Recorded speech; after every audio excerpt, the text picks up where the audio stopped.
किसान जो है सरकार को क्या मैसेज देना चाह रहे हैं? ये देना चाह रहे हैं कि आप अगर संसद में सही फैसले नहीं करोगे तो किसानों को अपनी संसद खोलनी पड़ेगी। तो किसान संसद तो खोल चुके हैं, स्पीकर भी बैठा चुके हैं। हाँ जी। तो क्या जो दूसरा स्पीकर बैठे हुए हैं क्या उनको सुन रहे हैं? क्या वो किसान की बात मानेंगे आने वाले वक्त में? जरूर मानेंगे, इनको मानना पड़ेगा। अगर ये नहीं मानेंगे तो हम तो यहाँ पे ही बैठे रहेंगे। कर लो जो कर सकते हैं, हम तो यहाँ पे ही बैठे रहेंगे। अगर ये कानून वापस नहीं करेंगे और एमएसपी की गारंटी नहीं देंगे तो हम यहाँ से नहीं हटने वाले। साफ साफ कह रहा हूँ मैं। क्यों पढ़ाई लिखाई नहीं करनी है, आंदोलन नहीं करना है? क्या ऑनलाइन क्लास चल रही है, कहीं भी बैठ जाओ, फोन लो, बुक्स पास रखते ही हैं, बुक्स को अपने साथ रखो, लगाया फोन, क्लास ली, बुक्स से जो भी पढ़ाई करनी है करी, जो कॉपी में लिखना है लिखा, बस अपना काम करो। तो आपने आपदा को अवसर बना दिया है। बिल्कुल कर दिया है। अगर इतना अच्छा है, अगर हम ऑनलाइन क्लास ले सकते हैं तो लेंगे।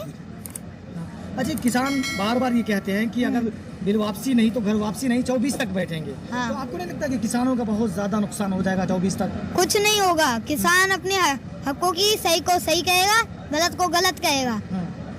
ठीक है, अगर एक किसान जाएगा ना तो 4 आएंगे। अगर एक अपना खेत पे जाता है तो उसके उधर गांव से 4 आएंगे लोग। आप अभी से जुड़ चुके हैं, मतलब आप छोटे हैं, जिसे बचपन लोग बोलते हैं, लेकिन कुछ लोग कहते हैं कि जो यहाँ लोग बैठे हुए हैं, इन लोगों को जो कांग्रेस है और दूसरी पार्टी है वो फंडिंग कर रही है। हाँ। इसमें आपका क्या सोचते हैं इस बात को लेकर? देखिए फंडिंग, देखिए कुछ नहीं है। अगर वो यहाँ पे आके देखें, मुझे एक वीडियो दिखा दे जहाँ पे फंड ले रहे हो, जहाँ पे पैसा ले रहे हो किसान, कांग्रेस से कोई और पार्टी से, मुझे वीडियो दिखा दो। लेकिन जो भक्त लोग हैं वो आप पे तो आरोप लगाते हैं ना ये सब चीज का। हाँ जी, वो भक्त हैं, अंधभक्त हैं, अंधे हैं वो तो उनको तो बस मोदी मोदी दिखता है। जो मोदी के खिलाफ बोलेगा हम तो उसको बोलेंगे। अंधभक्त पता है किसे कहते हैं? पता है क्या होता है? ये जो अंधा हो जाता है, बस उसको तो जिसकी भक्ति कर रहा है वही दिखता है। किसी की भक्ति में अंधा हो जाए वो अंधभक्त है। हाँ, अच्छा, उत्तर प्रदेश चुनाव भी है, योगी जी कह रहे हैं कि अब तो उड़ जाओ, चुनाव आने वाले हैं। हम नहीं उड़ने वाले, तुम कुछ भी कर लो। तुमने इतनी कोशिशें कर ली इस आंदोलन को उजाड़ने के लिए, यहाँ से नहीं हटेगा किसान। अब तो कह रहे हैं लखनऊ जाने के लिए, जा रहे हो क्या? जाएंगे, वो राकेश टिकैत जी होके भी आ गए और वहाँ पर भी एक लगेगा हमारा, वहाँ पर भी आंदोलन स्थल होगा एक, वहाँ पर भी अच्छा रहेगा। उधर भी एक, जैसे ये गाजीपुर बॉर्डर है, वहाँ पर भी ऐसे एक या सारे बॉर्डर जैसे हैं वैसे लगाया जाएगा। अच्छा, राकेश टिकैत जी कहते हैं कि दवाई डोज देनी पड़ेगी। तो किस तरह का डोज देने वाले हैं उत्तर प्रदेश में? डोज तो देखिए जो चुनावों में इनको पता लगेगा, जब चुनाव के रिजल्ट आएंगे ना तो सबको पता लग जाएगा कि हमारी क्या डोज थी। अच्छा, गोदी मीडिया जो बोलते हैं लोग, गोदी मीडिया, वो आपके बारे में जो दिखा रहे हैं तो आपको कैसा लगता है? मुझे देखिए किसी दुनिया की बातों से मुझे कोई फर्क नहीं पड़ता। मुझे तो सही को सही कहना है, गलत को गलत कहना है, चाहे कोई भी कुछ भी कहे, मुझे कोई फर्क नहीं पड़ता। मोदी मीडिया क्यों नाम दिया गया आपको पता है?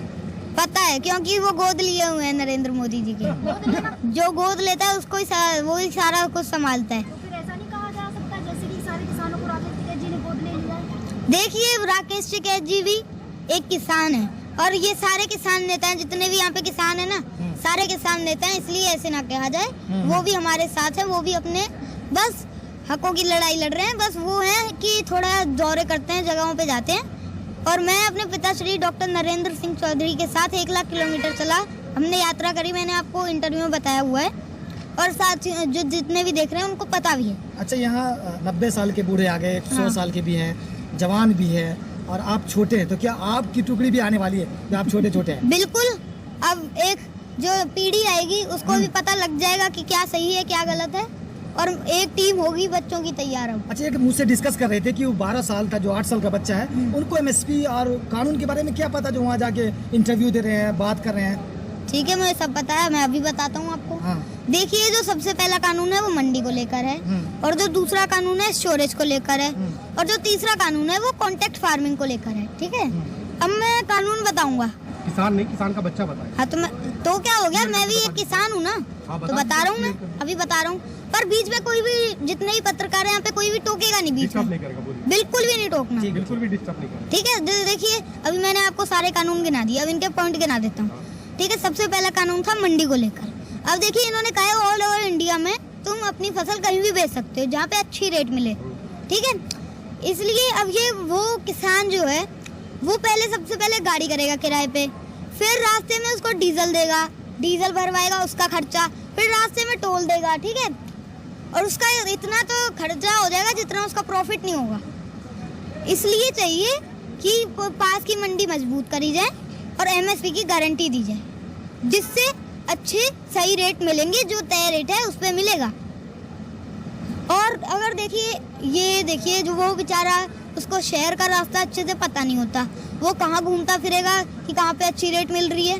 अब सीधा सीधा कॉन्ट्रैक्ट फार्मिंग बताइए ना, कॉन्ट्रैक्ट फार्मिंग में क्या लो? मैं सब कुछ बता रहा हूँ ना, पूरे कानून बता रहा हूँ, टोकिए मत अब बीच में। अब आप कोई भी नहीं बोलेगा बीच में, पहले मेरी बात पूरी होगी, ठीक है। अब दूसरा कानून है स्टोरेज को लेकर। स्टोरेज देखिए, पहले एक लिमिट थी कि इतना आप स्टोर कर सकते हैं, अब वो लिमिट हटा दी गई है। अब कहते हैं कि आप जितना मर्जी जाए स्टोर कर सकते हैं। ना आपके पास इतना पैसा है, ना मेरे पास है, ना आम आदमी के पास इतना पैसा है कि वो पूरा सारी फसल स्टोर कर ले। तो ये किसके पास है इतना पैसा? बड़े बड़े उद्योगपतियों के पास। वो जब सारे गोदामों में स्टोर कर लेंगे, वो जब चाहेंगे उसको खोलेंगे, जब चाहे बंद करेंगे, फिर भूख की बोली लगेगी। जैसे शैम्पू के पैकेटों में मिलता है ना, वो शैम्पू 1-1 रुपए का, 2-2 रुपए का, ऐसे बिकेगा। फिर आटा ऐसे बिकेगी चीजें किसान की उगाई हुई। अब देखिए, अब मैं कॉन्ट्रैक्ट फार्मिंग का बताता हूँ।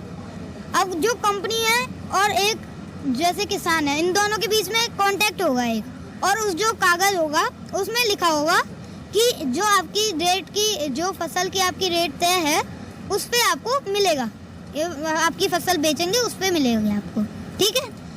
अब जो किसान कॉन्ट्रैक्ट फार्मिंग नहीं करना चाहता, ठीक है, या तो फिर वो मंडी में भटकता रहेगा कि भाई मुझे कहीं रेट चाहिए मुझे अच्छी, ठीक है, तो उसको जबरदस्ती फिर कॉन्ट्रैक्ट फार्मिंग करनी पड़ेगी। अब जिसको नहीं चाहिए कॉन्ट्रैक्ट फार्मिंग, तो इसलिए जो एमएसपी की गारंटी है वो मिलनी चाहिए, जिससे अगर वो मंडी में बेचने जाएगा तो फिर उसको आसानी होगी, उसको भी पता लग जाएगा, वो भी सहमत रहेगा, वो भी खुश रहेगा कि मुझे मेरी फसल की रेट तय मिलेगी।